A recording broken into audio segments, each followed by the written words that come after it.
Good morning बच्चों। आज मैं कक्षा 10 विषय जीव विज्ञान के टॉपिक नंबर 3 के शेष भाग को वीडियो नंबर 32 के द्वारा पढ़ाने जा रहा हूं। तो दूसरा नियम है बच्चों पृथक्करण का नियम। मेंडल्स के दूसरा नियम कौन सा है? पृथक्करण का नियम। तो पृथक्करण का नियम क्या होता है? जब किसी पौधे के एक जोड़ी विपरीत लक्षण को ध्यान में रखकर क्रॉस कराया जाता है तो प्रथम पीढ़ी में प्रभावी लक्षण प्रकट होता है। इन लक्षणों में स्वपरागण कराने पर द्वितीय पीढ़ी में प्रभावी तथा अप्रभावी दोनों प्रकार के लक्षण पृथक पृथक प्रकट होते हैं। इसे पृथक्करण का नियम कहते हैं।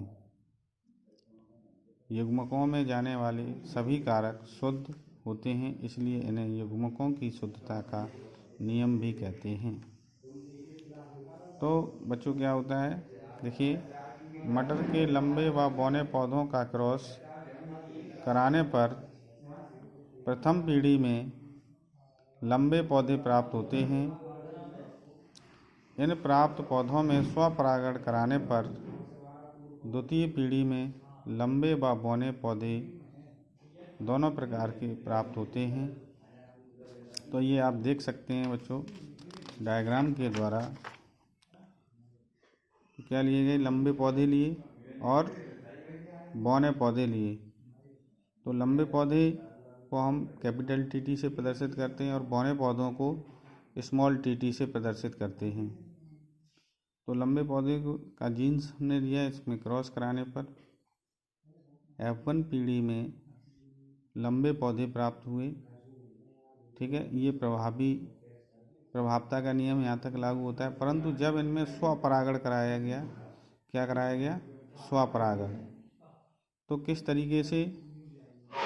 इस वाले टी का क्रॉस सबसे पहले हम लोग किससे कराते हैं? इस वाले टी से।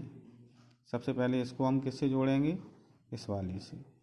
ठीक है, तो क्या हुआ? Capital T. फिर इसी को हम इस छोटे वाली से जोड़ेंगे। ठीक है, इसका क्रॉस इससे कराएंगे तो टी, कैपिटल टी और स्मॉल टी। अब इस वाले टी को फिर से हम बड़े वाले टी से जोड़ेंगे, तो इस वाले जीन्स से जोड़ेंगे तो इस कैपिटल टी, स्मॉल टी। और फिर ये बौने पौधे के जीन्स का क्रॉस हम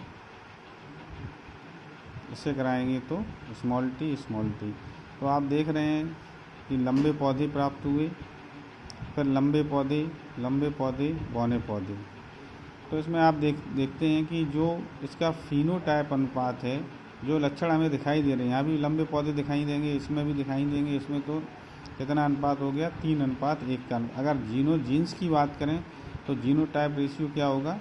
इसके जीन्स अलग हैं, इन दोनों के जीन्स अलग हैं और ये इसके जीन्स अलग हैं। तो कितना अनुपात प्राप्त हुआ? 1:2:1 का अनुपात प्राप्त हुआ।